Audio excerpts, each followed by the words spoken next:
હૈદરાબાદ શહેર police commissioner આંધ્રાની 4 માનસિક દિવ્યાંગ મહિલાઓને મદદરૂપ બની। માનવજ્યોત સંસ્થા ભુજ દ્વારા બાયડના જય અંબે મંદબુદ્ધિ મહિલા સમાજ સેવા ટ્રસ્ટ સંસ્થાની 4 મંદબુદ્ધિ મહિલાઓને માનવજ્યોત સંસ્થા ભુજ સંચાલિત શ્રી રામદેવ સેવાશ્રમ પાલારા કચ્છ મધ્યે રાખી તેમની સારવાર શરૂ કરવામાં આવી। ઘર શોધવાના ખૂબ જ પ્રયત્નો કરવામાં આવ્યા। આ 4 મહિલાઓ આંધ્રપ્રદેશ તેલંગાણા રાજ્યની હોતાની ત્યાંની પોલીસ અને સંસ્થાની મદદ લેવામાં આવી। છેલ્લે હૈદરાબાદ શહેર પોલીસ કમિશનર શ્રીનિવાસ રેડ્ડીનો ફોનથી સંપર્ક કરવામાં આવ્યો। તેમણે આ કેસમાં ખૂબ જ રસ દાખવ્યો।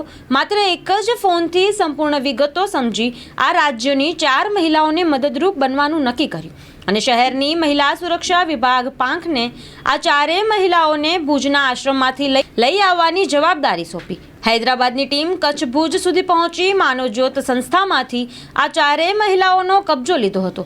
પોતાના વતન સુધી પહોંચેલા મહિલાઓ પોતાના ઘર સુધી પહોંચશે।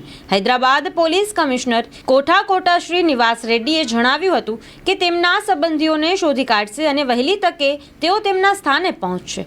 માનવજ્યોતના પ્રયત્નો સફળ થયા। માનવતાના આ કાર્યમાં પ્રબોધ મુનવર, આનંદ રાય સોની તથા માનવજ્યોતની સમગ્ર ટીમે સહકાર આપ્યો હતો।